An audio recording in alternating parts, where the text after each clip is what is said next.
to the Lions of Liberty podcast.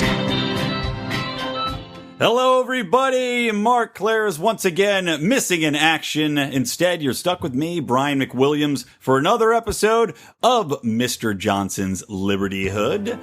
And if you've been following along, you know that Gary, he's gotten a good number of media appearances lately, so we have a lot to talk about, including basically today, this Fusion Forum aired, which thanks for airing something right in the middle of the workday, guys. That's live streaming. So we'll talk a little bit about that. Have not gotten to watch the full thing. It's recording on a Wednesday here. But the good news is I don't have to just run through this and ramble out into the void all alone. I do have a very special guest with me, the mysterious Rico. Hey, Rico. You can call me the loved Rico.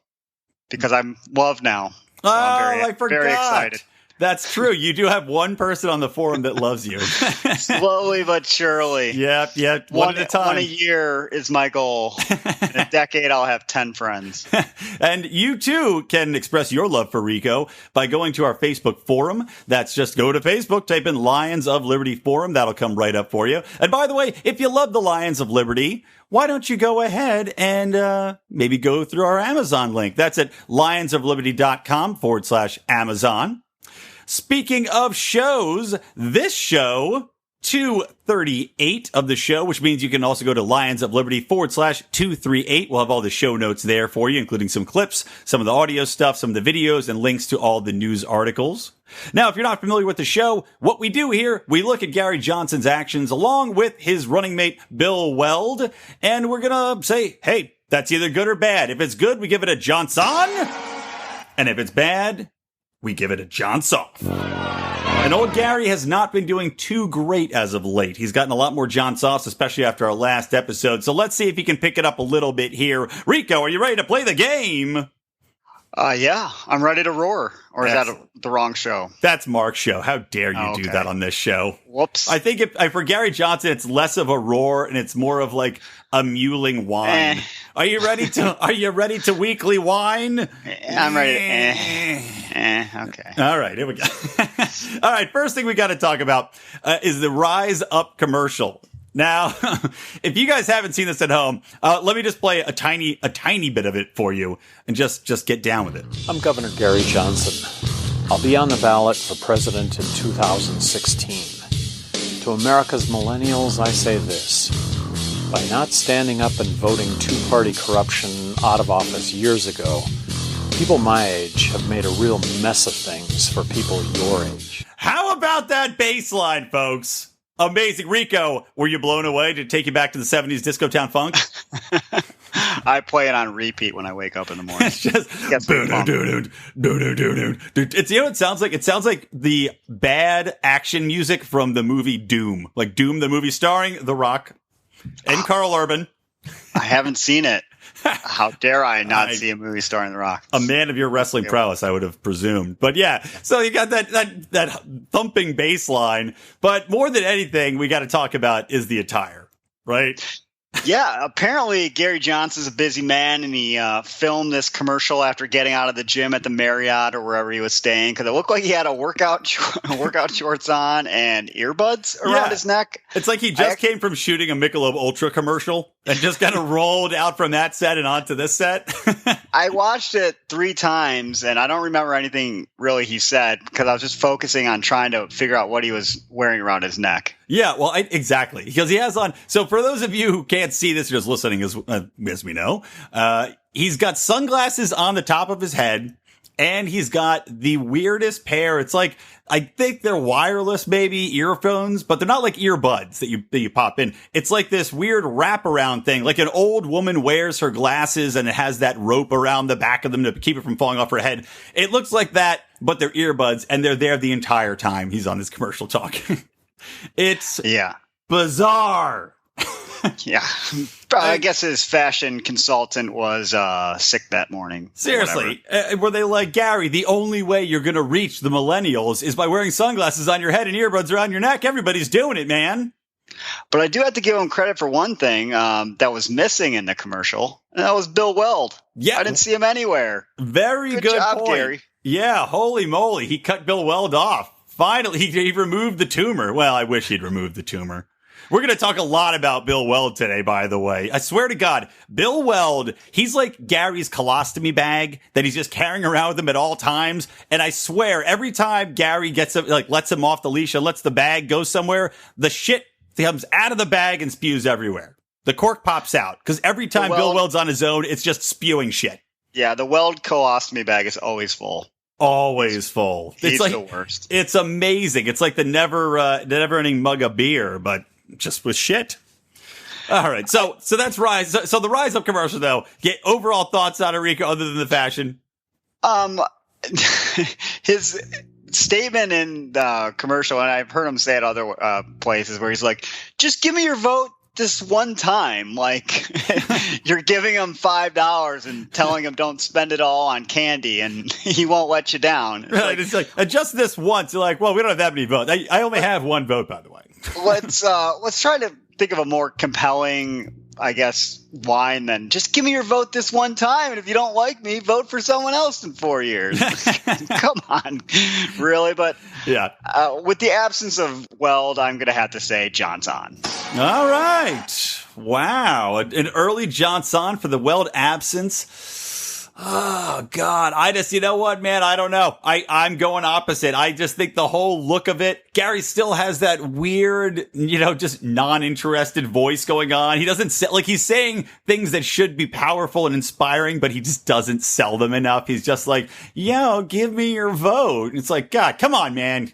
So John's off. Oh, well, it's a harsh grade. I don't see many positives for Gary coming forward. If we're starting. We're getting right into the thick of things right now. Debates are right around the corner. Johnson's still polling like 11% in one, 5% in the other one. And I saw an interesting point, by the way. Somebody was posting about it. It might have been the Libertarian Republic, but they're talking about how Johnson, they don't want Johnson just to get in the debates and be happy with getting like 10%. Because then they'll say all these libertarians that nominated him and, foolishly, in many of our opinions, nominated Gary Johnson will then say, oh, see, but he got 10 times what he got before. Meanwhile, Jill Stein had like 0.03% of the vote when she ran last time, and she's at 5%. So, I mean, you put a donkey out there, he's going to get 4%. Yeah, it may have something to do with the two main party candidates that are trotting out this time. Yeah, exactly right. So, all right, moving on. Let's go to the next one. How about this? So Gary, he likes to throw out a figure, and he's done it over and over again, and we haven't talked about it yet.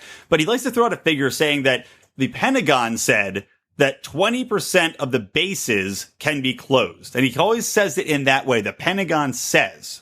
However, recently PolitiFact examined that. They examined it on the 15th. And they said that while the Pentagon does admit that there's some excess, and basically what it means is that there are extra bases or extra space in the bases, so those can be closed down, etc. It's not just saying, yeah, cut 20%. So what do you think of that, Mr. Rico? I don't think there's any positive to just throwing out misstatements like that. If the Pentagon, that's not what the Pentagon's saying. If you read the articles and read the facts and figures that they're setting forth, it's not what the Pentagon's saying. It may be true that you could cut 20% of the bases, but that's not what the Pentagon is claiming. And so, when the political fact or whatever said mostly false, I think you said, I don't think it's a good look. You know, you want to be accurate. And if it's what the Pentagon is saying doesn't back up what your position is, well, take a different tact, but don't throw out statements that are just untrue. So I wasn't a fan of that. All right. Well, what do you give it? Well, John's off, obviously. John's off. And I agree with you. I think that you're right. You're on the right track there. He's got to figure that you could talk about this and make it work. You don't have to say the Pentagon says you can cut 20% because that is not true. Go ahead and just say what it is. That there are approximately the Pentagon estimates there's 30% excess that can be cut from the budget. Now, the other part of this article I'll link to in the show notes, which you can find at lionsofliberty.com/238, is that basically they're saying the cost of the cost savings. So the cost savings is maybe like you save $5 million, or $5 billion, but the cost of implementing the changes was something like $38 billion the last time they did this, because they actually did this before. So it's also, you look at that and you go, is it worth then even doing it if it's going to cost that much more money to do. Now, I say I support it because I support closing bases overseas for a different reason, a foreign policy reason.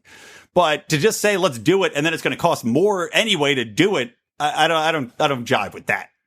Isn't that a point he could be making, though? Isn't that just a bullet point of government inefficiency? If it costs more to close a base and keep it open, how is that possible? I don't know. How expensive is it to move boxes? A little bit more, right? I guess the logistics of moving men around, but it's like they're Marines; they're used to marching. Have them march to the other base. There's got to be a way that it's not going to cost millions and millions of dollars to implement what could be probably a straightforward procedure if they could, figure it out. But I hear you, man. That's a case against big government because they can't even shut down part of its inefficient sector without costing a ton of money. Yeah, exactly right. So I say John's off. All right. There you go. Next topic. Now, this one may be a little bit of an uptick for Gary. So Gary, he wrote a byline for Time magazine or time.com. I don't think the magazine's published anymore. So for time.com, wrote an article and, favorite of Rand Paul, by the way, and Ron Paul. They all like writing articles there. Libertarian friendly Time.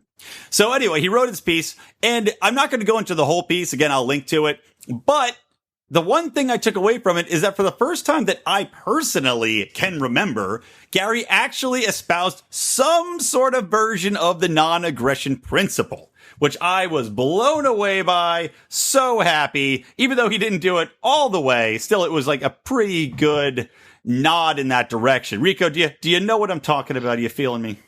I do. I think Gary must have been scrolling through Reason on his iPhone one day and he just picked up some libertarian nuggets and he's like, oh, that kind of makes sense. There was one line, or actually a couple lines that I thought were interesting coming from Gary. One was, I sometimes wonder, why is it so difficult for so many to grasp that in a free society, we need to allow people to make choices, even if we might personally disagree with those choices, and as long as they don't harm others.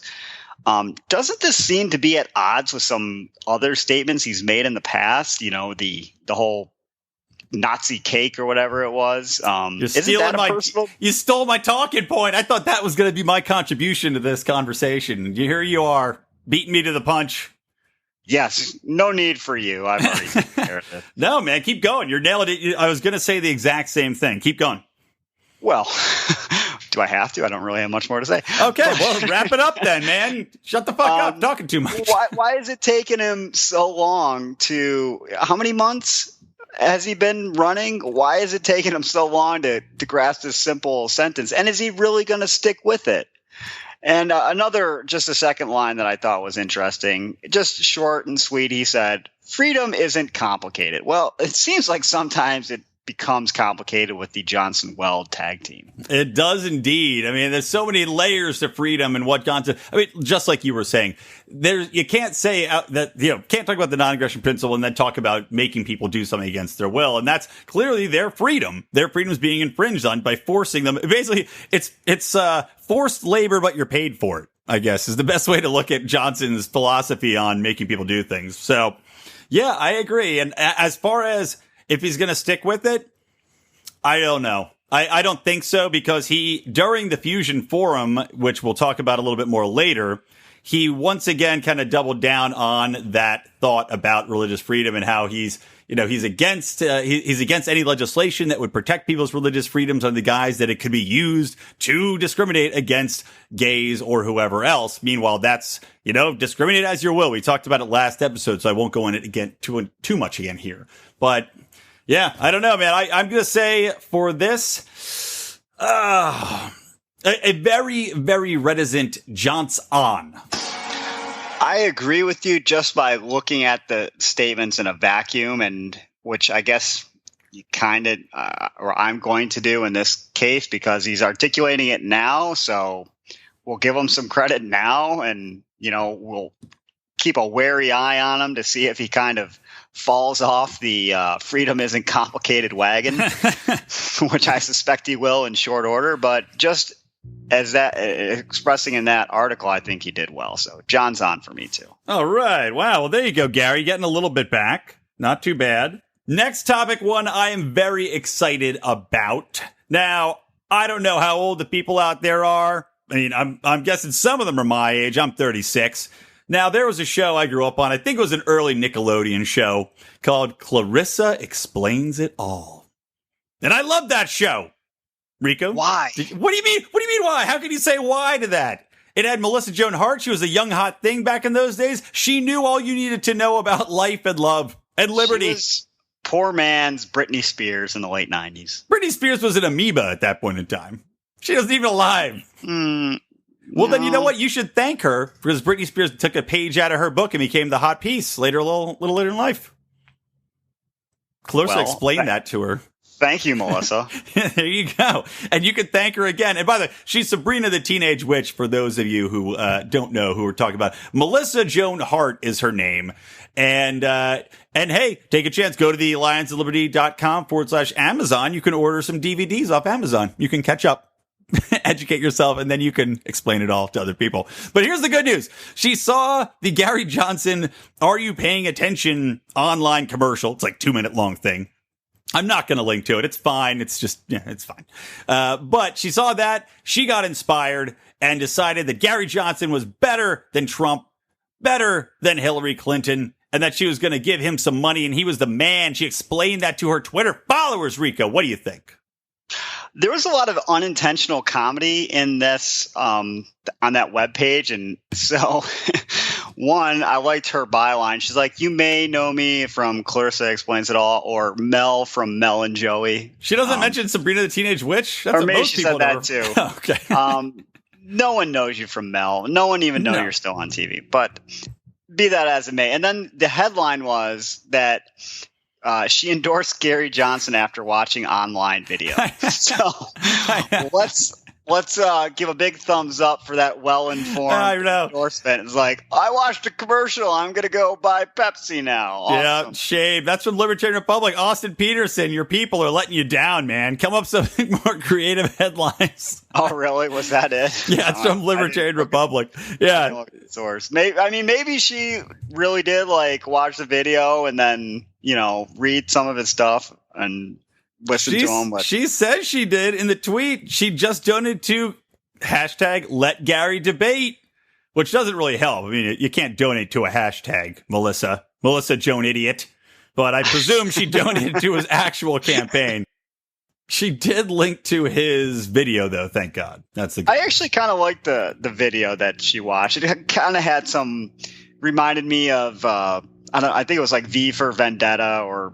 Yeah, it had a little bit of that because it had the media clips and the end of times thing. Like everything's chaos around. You see all the Trump nonsense, the Clinton nonsense, and the man of reason rising from the ashes, and then it's Gary Johnson. Yeah, then it's Gary.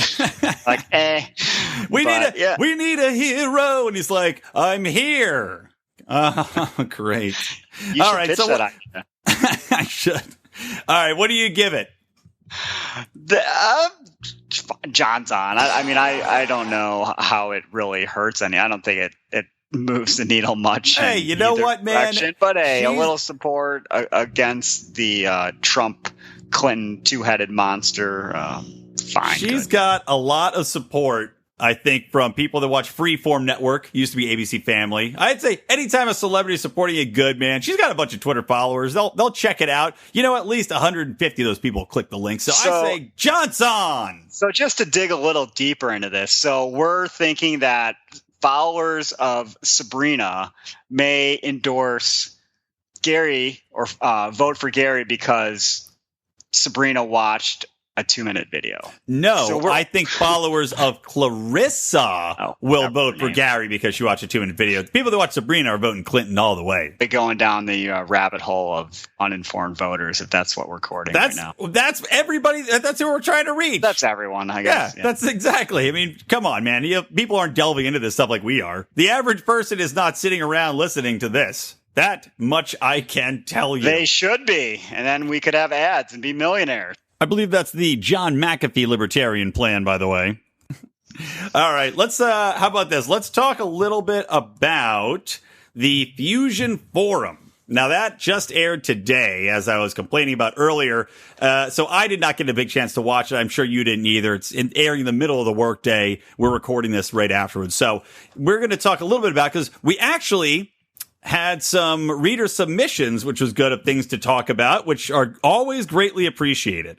Now, one, I will actually read his response. It's a little long, but I'm still going to read it because he took the time to write it, and I love the fact that he wanted to engage. So during the Fusion Forum, Gary Johnson was asked about his opinion on GMOs and labeling. Now, Gary Johnson, he, talks about how he has celiac disease, which I think, also, fun fact, the aliens, the Shellyak, very close, are one of the bad guys on Star Trek The Next Generation.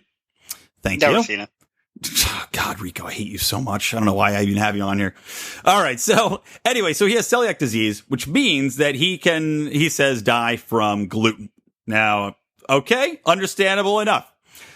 So he says he's for labeling. He believes that things should have to be labeled. Now, here is the response from our forum and listener, Thomas Baldwin, PhD, Thomas Baldwin. Here's what Thomas has to say. Gary Johnson was asked how he felt about his position on Monsanto, GMOs, and the Dark Act. His answer was short, saying they should provide labeling, except the government can't provide labeling as they do not handle or produce the food. He means the government needs to enforce mandatory labeling on food companies. The rationale is that because of his celiac, he needs to label to identify the wheat he is allergic to. This is wrong, because what constitutes a food allergen is determined by science. GMOs are a broad and unscientific category that cannot identify an allergen because it encompasses, all possible ingredients from peanut to corn to cheese. Also, GMOs are the food most likely not to be an allergen, or they are the only food that is tested before commercialization. Very nice point there, Thomas. All right. Well, go ahead. Stole my thunder. He's not done. Thomas isn't done. This is a simple way for a group with religious conviction against genetic engineering to use government to enforce a skull and crossbones label to vilify the process, which I agree with. A lot of people out there are completely ignorant to GMOs. My God, if you have a Facebook discussion, which you should never do except in our forum, with anybody about GMOs, the ignorance spewing out is beyond upsetting. People have no concept what a GMO is and how virtually all crops from the beginning of time are genetically engineered in one way or the other. Moving on. Okay, so they're vilifying the process to push their own organic products. Bill Weld also got in on the action, saying that people have religious oppositions to GMOs, which Bill Weld is a fan of GMOs. Good for you, Bill. Of course, the downside to that is that Bill Weld also said that he was part of the bureaucracy handling GMO approvals, which, as Thomas pointed out in his email to me, also says it's $100 million maybe to get through that process, taking over 10 years. So kind of a wash there for Bill. Now, Thomas continues, when the state of Vermont attempted to implement labeling of this unscientific category, it was disastrous for the food companies to navigate, had all sorts of weird loopholes. Would the federal government do much better? Definitely not. The Libertarian answer to this problem already exists. Anyone that wants to be completely GMO-free are now able. The free markets have once again responded beautifully. Just like kosher and halal, there is even GMO-free salt, which contains no genetic material. It's not living, but anyone wanting to drop off the money and feel the security blanket of GMO-free has this option. Thomas gives Gary's GMO stance a jots off. Well, I can't really argue with anything he said because I really don't know that much about it, but everything he said sounds pretty knowledgeable. My impression from my lay state of knowledge would be also a John's off. As soon as he said the government should provide labeling, I was just like, ugh. Yeah, exactly right. You know, it's like it gets into the whole nanny state mentality. If the government has to do it to protect us from some unknown evil, and it's only possible for the federal government to do it, and it's just like, damn it, Gary, really, is this really your mentality? Because if that's your mentality on this, you know, why isn't the government the answer to so many other problems when we know it's not? So it's just like, getting back to, he just doesn't get it sometimes, and it's well, and very it's also, I don't like it when he's using his own personal example. He's like, I have celiac disease, and that's why I support this, which is against the whole thing. Is I cannot stand, we call it identity politics. It's like people identifying their one point of view and pushing that point of view no matter what. Now, Thomas nailed it. From a libertarian perspective, you can't force labeling. The free market has got it handled. There's gluten-free everything. There's GMO-free. In truth, I mean, the fact the GMO-free people should be opposed in every way to the labeling thing. Because every product that's not labeled GMO-free, people that hate GMOs are going to avoid. So you're going to make a windfall of money if you're a person that's putting GMO-free on their label and has organic products. So think about that before you want to say slap a label on everything. So, all right, moving on. Thank you, Thomas, for that submission. Additionally, you probably heard my paper rattling, my notes. I also caught something during that Fusion forum, and I'll link to the entire thing. It's about an hour long. So, but I did catch this as I was watching Gary's GMO answer because of Thomas's recommendation. He also talked about hate crime legislation. And despite what you might think, because we give him so many John Softs, Gary Johnson's actually shockingly good on hate crime legislation. He was asked there were like 3 or 4 people lined up that asked him questions, and a black guest had asked him, what do you think about hate crime legislation? You said you were against it. And Gary, to his credit, did not back down at all from that question. He said, no, hate crime legislation is wrong. He used himself as an example, saying that if I throw a rock through the window and I'm a white guy and he's a black guy and I break it, now it's a hate crime, and you should not be punished for the thought behind the action. You should be punished for the action. And good job. I mean, Rico, what do you think about that answer? Well, yeah, it was good. I kind of listened to it a few times to make sure that, he was really, because he seemed to kind of bob and weave a little bit with it. And then Weld was talking about it, and I guess Weld was against hate crime legislation too. He kept saying, well, it's a separate element, which if it's a separate element, that means there is such a thing as a hate crime. But then on another part of his answer, he said, well, say a Nazi swastika is extraneous evidence, so it's kind of irrelevant. So I was a little confused exactly where he was on that. Johnson took it more solidly against hate crime, and I think just knowing Weld's past as a prosecutor, as he likes to point out, I'm guessing he's not as against it as we would like. Yeah, well, just like he's not against Clinton and her email scandals as much as we would like. They're buddy. Yeah, he drops that he was a prosecutor about as many times as Chris Christie dropped that he was a prosecutor, although Bill Weld's not claiming that he prosecuted somebody after 9/11, which of course was a lie anyway from Christie. But yeah, I hear what you're saying. I just honestly, I'm happy to see this is an issue that he's taking a stance on. And I thought Gary did a good job with it. Yeah, and Bill Weld's Bill Weld. But Gary's explanation, because that's one of the things that I despise hate crime legislation. I just think it's ridiculous. I think more people get trapped into something where they didn't intend it to be a hate crime in any way. It's just a bad circumstance and saying, well, I'm black and this guy beat me up and now it's a hate crime. Or I'm gay and we got in a fight and that's a hate crime. And now they're throwing, 3 times the sentencing on him. It doesn't deter the crime at all. If you hate somebody enough because of their race, you're going to do it. I mean, it's ridiculous on its face. It would have been nice to also hear them say, look, no matter what way you come out on it, this should not be a federal issue to begin with. It should be handled at the state level, and we're against it. I'm against it on the state level when I was governor in New Mexico, but certainly we're not going to be, opening civil rights investigations or anything like that if I was in charge of, the FBI. It would have been nice to see him go a little further on that, but at least he's somewhat at least opposed to the hate crime legislation, which, as you mentioned, doesn't really make any sense. No, and it doesn't do anything either. It doesn't work. So I give it a Johnson. I'll give it a less enthusiastic Johnson, I suppose. All right. Still, though, Gary's getting in the win column slowly but surely on this one. These well, are except for the last Johnson. These are the easy ones that does Clarissa support Gary Johnson? I'm trying to throw the man a bone here, Rico. These are the softball. This is softball week. Hey, Kim coming out against hate crime legislation is a good one. All right, how about this one? Now, this is here's a second forum member shout out for our, this is from Jim Jeffries, our forum member of Lions Liberty Forum. He said also from the same Fusion forum that Bill Weld said that they're talking about taxation and taxing. He says taxing any income more than 33% is immoral.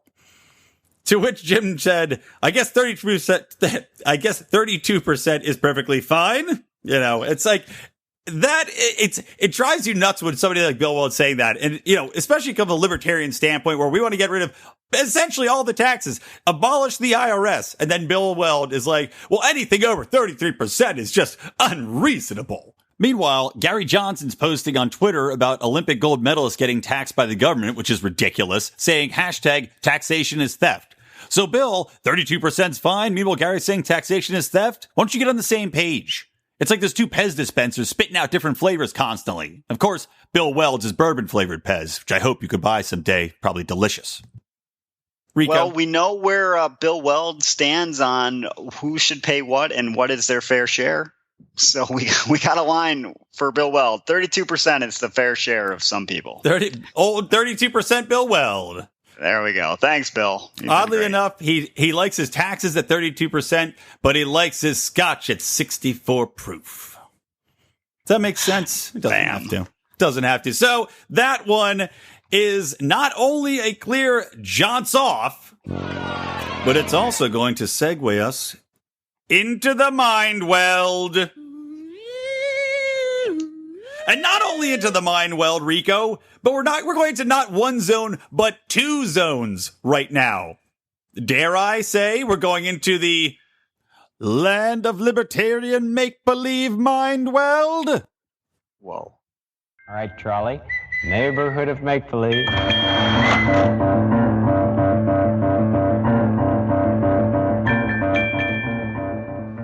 I know. Can you take it? The people at home, their heads are exploding. I can't handle this right now. If their ears weren't already bleeding, they are now. So here's what we're going to talk about: the land of liberty, make-believe / mind weld. You probably know what we're going to say here. Now, Bill Weld did an interview with Revolt.tv all in his lonesome, which again, as I said, the colostomy bag for Gary Johnson, you pull the plug out of that, it spews shit. He is spewing shit. So basically, he went on this Revolt.tv and said that you could essentially take a 5-shot military rifle and turn it into, magically, by make-believe, an automatic rifle by, quote-unquote, removing a pin. Rico, can you do that? What do you think? Is that true? I don't think so, but I guess I'm no expert on turning rifles into automatic weapons. But I'm going to be giving that statement a healthy dose of skepticism. Yeah, good take there. I could say definitively that is incorrect. You cannot do that. You can't take a pin out. It's not as easy as 1, 2, 3, clap your hands, turn around, sing a song, and now it's an automatic rifle. That is total bullshit. And that's how witches used to turn rifles into automatic weapons in the Salem witch days. So being from Massachusetts, I think that's where. Bubble, toil and trouble. Magic rifles on the double. Yeah, exactly right. Just un-effing believable. I don't know why I'm censoring myself now because this whole show, but that's just unfucking believable. And of course, then he goes on to say, once again, that no one on watch list should be able to have guns, a completely unlibertarian stance that goes against due process in every possible way. Bill Weld, what the fuck are you doing? You suck, Bill. You suck. Awful. So that's a huge jaunts off. I think Bill Weld is just a walking, talking John's off. He literally is. I mean, he's so bad. And it's just to even pretend that he's libertarian. Well, he doesn't pretend. He is not libertarian in any way. He's utterly despicable. And he's bad enough when Gary's next to him, but at least when Gary's next to him, he has to be like, you know what? I can't go too far. I shouldn't say what I really want to say while Gary's here. I'll wait till I have him taken out, and then I'll say it when I'm president and I take the seat, you know? You know what? I'm going to credit Bill Weld with making Gary say fiscally conservative, socially liberal. I'm just going to credit Bill Weld with that. And I'm with you. It's his fault. That was definitely Bill Weld's baby. That was his freezer baby. Without any knowledge whatsoever, I'm just going to go there. You heard it here first. Alleged fact. Right here on the Mr. Johnson's Liberty Hood from the Lions of Liberty podcast. I like alleged facts. All right. Last one, guys. Merciful last one for you listening at home. We're going to wrap it up with this little gem. Now, Bill Weld, once again, because, we can't get enough of Bill Weld and his bullshit. Bill Weld is still talking about guns. And this time around, he has to say that handguns are worse than AR-15s. Now, I'm not a guy who owns an AR-15. In truth, I don't own a handgun, even though I actually been meaning to get one for many, many years. But I can say definitively, handguns are not as difficult to defend against as an AR-15. They cannot do as much damage as an AR-15. And to come out and slam guns in this way smacks of straight up progressive/liberal democratic thought in line with basically prohibiting guns. And he was just on stage with Gary Johnson where they were asked a question and Gary fielded it somewhat well, which we discussed last episode, talking about how if you're going to ban a certain type of gun, these quote unquote semi-automatic weapons, then you're also going to ban 30 million kinds of guns. Then you got Bill Weld going out here and spouting this bullshit saying that handguns are worse than rifles. He also said that rifles can be turned into weapons of mass destruction in that same statement. It's just, it's like, why are you saying this? What is your goal? I mean, if there's not some kind of gun control agenda on his mind, which obviously we're not looking for. I don't understand the purpose of these statements. You're just, riling up fear and, hatred towards certain weapons. And you're going to kind of put some over here and some over there. And you're just going to make people fearful. Right. And also, it's like they're trying to win over. They're not going to win Hillary supporters. The people that they're going to win over, they're trying to win over, are Bernie supporters. And Bernie Sanders wasn't anti-gun himself. So why are you going so heavy on this anti-gun rhetoric? Like you said, you're not going to push through legislation if you get in office, you're not going to say, okay, now we're going to make some big changes on guns. Because number one, Gary Johnson doesn't feel that way. Number two, the people that put you in office don't feel that way. So why are you just rabble rousing for no reason and making statements that can be taken out of not even out of context, in context, in this idiotic shit you're throwing out there, talking about how a handgun's worse than an AR-15 and how you can turn a rifle into an automatic weapon easily, and a weapon of mass destruction. It's unbelievable. But perfectly believable considering the source. Yeah, it is. And at some point, I ask myself at some point if Gary Johnson is going to finally say, you know what, I can't do it anymore. You're cut, Bill. Of course, he won't. But I just pray someday it happens. That would involve the puppet turning against the puppet master. That would. That usually happens. Don't bite the hand that controls you. All right. Don't see it happening. I'm going to add these up. All right. So let's see here. We've got... Oh my goodness. It's another, I tried to give him some softballs, man, but it's just tough. All right. We've got, one. Oh God. We only have 7 Johnsons and, oh Lord, 1, 2, 3, 12 Johns offs. Oh, that's brutal. Oh, Gary. Another good game, Gary. Good game. Yeah. Again, a lot of it's, half of it's Gary's fault, but a lot of it's Bill Weld. Bill Weld's all negative all the time. Have we ever given Bill Weld a Johnson? I wonder. I'm sure somewhere along the line he's gotten one. It might have been last episode. Maybe he had one, but yeah, I don't. He's not doing well. Let's just say he's not doing Weld. There you go. It's been a while since I made a pun. There you go, audience. All right, that'll do it for our show, guys. Thank you so much for listening. You can find all of the show notes for this at lionsofliberty.com/238. You can also find the Mr. Johnson's Liberty Hood archive at lionsofliberty.com/Gary. So let's take it out. Let's let Mark do his thing at the end here, as we always do. Rico, thank you for joining us. It was my pleasure. All right. Until then, guys. Live long and live free.